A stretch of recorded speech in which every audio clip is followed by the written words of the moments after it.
कहते हैं सारी खुदाई एक तरफ और जोरू का भाई एक तरफ। महाराष्ट्र की सियासत में भी कुछ ऐसा ही हुआ। शिवसेना में बड़ी बगावत के बाद जब एकनाथ शिंदे ने 40 विधायकों को अपने साथ मिला लिया, तब उद्धव ठाकरे ने सबको चौंकाते हुए सीएम पद से अपना इस्तीफा दे दिया और कहा कि राज्यपाल ने उन्हें बहुमत साबित करने के लिए कहा था। यही बात सुप्रीम कोर्ट की सुनवाई में भी उठी थी।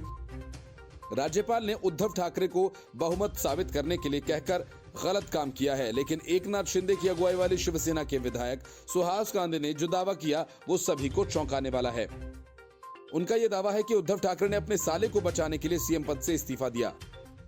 सुहास कांदे का कहना है कि जब महाराष्ट्र के मुख्यमंत्री पद से इस्तीफा दिया तब उन्हें राज्यपाल ने बहुमत साबित करने के लिए नहीं कहा था। इसके अलावा उस समय कोई अधिवेशन भी नहीं चल रहा था। बावजूद इसके उन्होंने सीएम पद से इस्तीफा दे दिया। दरअसल ये इस्तीफा उन्होंने अपने साले श्रीधर पाटणकर को बचाने के लिए दिया था। श्रीधर पर पिछले साल ईडी ने रेड की, जिसके बाद ये कहा जा रहा था कि इसकी जांच उद्धव ठाकरे के पास तक आएगी। नासिक के मालेगांव में उद्धव ठाकरे ने सुहास कांदे पर जोरदार हमला बोला था और इसी सभा के दौरान उद्धव ठाकरे ने कहा था कि आप कहते हैं कि कांदा को भाव मिल रहा है, लेकिन मैं कहता हूं कि पिछले साल एक कांदे को भाव मिला। पिछले साल एक कांदा यानी सुहास कांदे 50 करोड़ रुपए में बिके। उद्धव ठाकरे के इन आरोपों पर विधायक सुहास कांदे ने भी जमकर पलटवार किया। उन्होंने कहा कि इन आरोपों की जांच के लिए मेरा नार्को टेस्ट किया जाए, साथ ही उद्धव ठाकरे का भी नार्को टेस्ट किया जाए। इसके अलावा मैं जिन कॉन्ट्रैक्टर्स का नाम ले रहा हूं उनके भी नार्को टेस्ट कराए जाएं। सुहास कांदे यही नहीं रुके, उन्होंने ये भी कहा कि श्रीधर पाटणकर का भी नार्को टेस्ट कराया जाना चाहिए। साथ ही इस दौरान उद्धव ठाकरे ने कितने लोगों को फोन किया, कितने लोगों ने मध्यस्थता की, इन सब बातों की भी जांच होनी चाहिए। उद्धव ठाकरे गुट के प्रवक्ता आनंद दुबे ने कहा कि सुहास कांदे को राजनीति का स्तर इतना नहीं गिराना चाहिए। केंद्र और राज्य में उनकी सरकार है और अगर ऐसा है तो उन्हें जांच करवानी चाहिए, न कि बयानबाजी करके किसी को बदनाम करना चाहिए। जहां तक 50 करोड़ रुपए की बात है तो ये आरोप महाराष्ट्र और देश की जनता लगा रही है। श्रीधर पाटणकर उद्धव ठाकरे के सगे साले हैं। पिछले साल मनी लॉन्ड्रिंग मामले में ईडी ने पाटणकर की करीब 6 करोड़ की संपत्ति को जब्त किया था। Bureau report, news of India. पूरी कांग्रेस इन दिनों राहुल गांधी की रक्षा करने में जुटी हुई है, लेकिन पार्टी की हालत ऐसी है कि वह इस काम को भी ठीक तरह से नहीं कर पा रहे। राहुल गांधी की लोकसभा की सदस्यता छिन गई। कांग्रेसी इसमें इंदिरा गांधी जैसा मामला खोज रहे हैं और कह रहे हैं कि एक सियासी तूफान उठेगा और दिल्ली की सत्ता उसके हाथ में आ जाएगी। लेकिन ये सब हकीकत कम और फसाना ज्यादा लग रहा है। मल्लिकार्जुन खड़गे कांग्रेस के नए अध्यक्ष तो चुन लिए गए, लेकिन जिस तरह से पार्टी का काम होना चाहिए था वह हो नहीं पा रहा। यही वजह है कि राहुल गांधी की सदस्यता जाने के बाद कांग्रेस का विरोध प्रदर्शन फीका फीका रहा।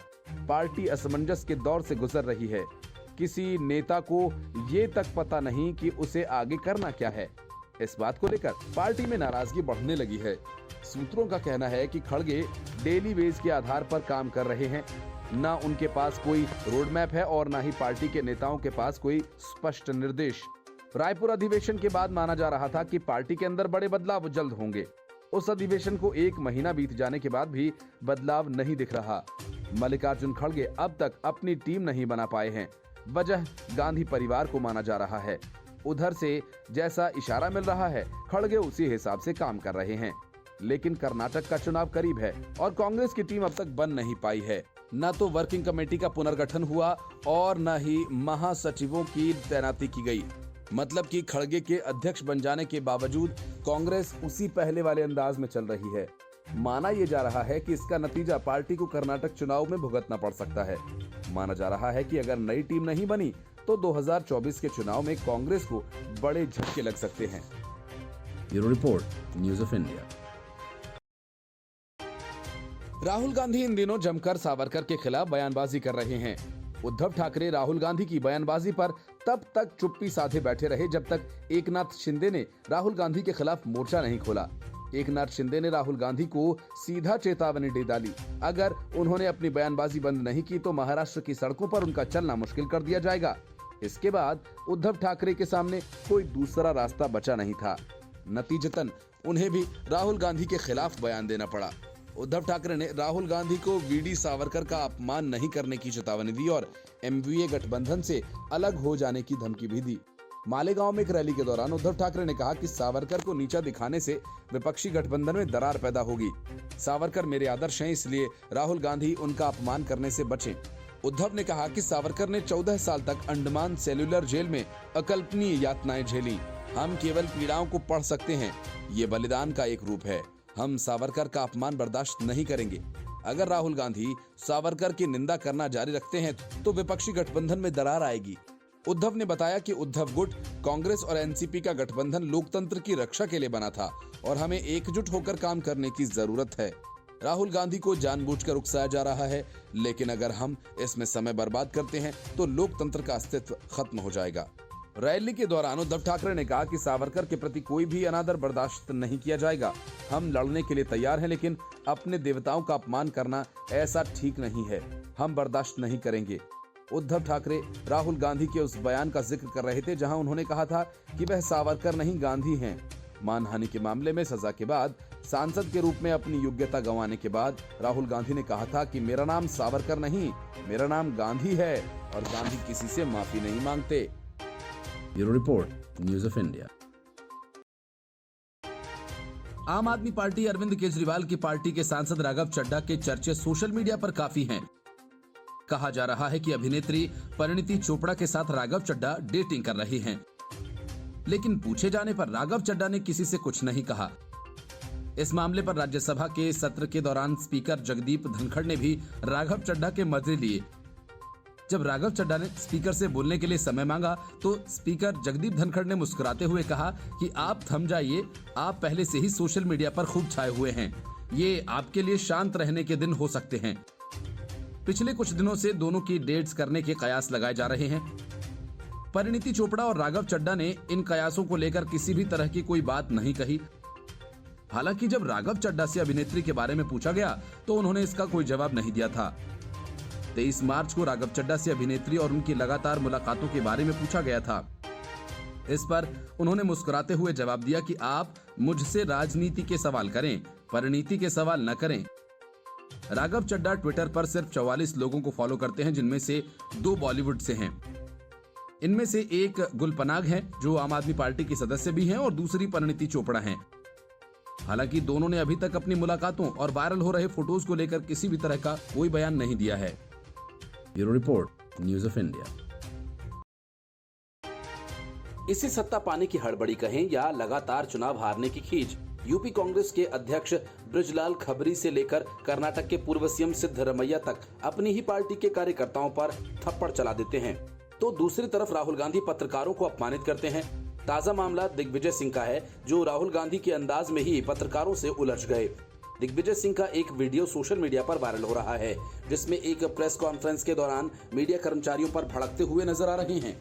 ग्वालियर पहुंचे दिग्विजय सिंह से जब बुजुर्ग नेताओं को लेकर सवाल पूछा गया तो वे भड़क गए और पत्रकार से उलझ गए। दरअसल पत्रकार ने उनसे पूछा था कि क्या जो बुजुर्ग नेता 75 साल के हो चुके हैं, उनके चेहरों पर आप चुनाव जीत लेंगे? ये सवाल सुनते ही दिग्विजय सिंह ने आपा खो दिया।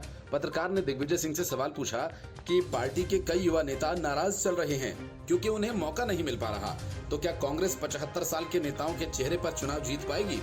ये सवाल सुनते ही कांग्रेस के वरिष्ठ नेता भड़क गए और उन्होंने कहा कि दिग्विजय सिंह क्या बैसाखी पर चल रहा है? भाजपा के सीएम चेहरा शिवराज सिंह चौहान की उम्र क्या है? नरेंद्र मोदी की उम्र क्या है? इस पर एक अन्य पत्रकार ने पूछा कि मीडिया के सवालों से कांग्रेस भड़कती क्यों है? दिग्विजय सिंह ने कहा कि प्रधानमंत्री नरेंद्र मोदी से आपने कभी सवाल पूछा है क्या? मोदी जी ने देश में कभी एक भी प्रेस कॉन्फ्रेंस की है क्या?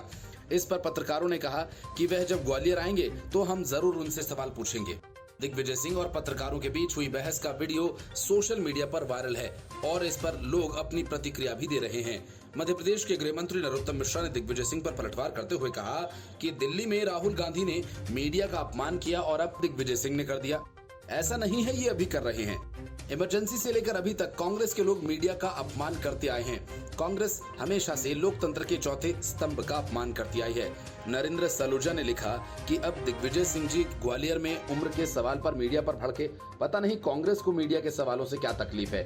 एक यूजर ने लिखा कि एक दिन पहले राहुल गांधी का प्रेस मीडिया के सवाल पर आक्रोशित होना और आज ग्वालियर में कांग्रेस के वरिष्ठ लीडर दिग्विजय सिंह का एक सवाल पर ऐसे आवेश में आना क्या दिखाता है?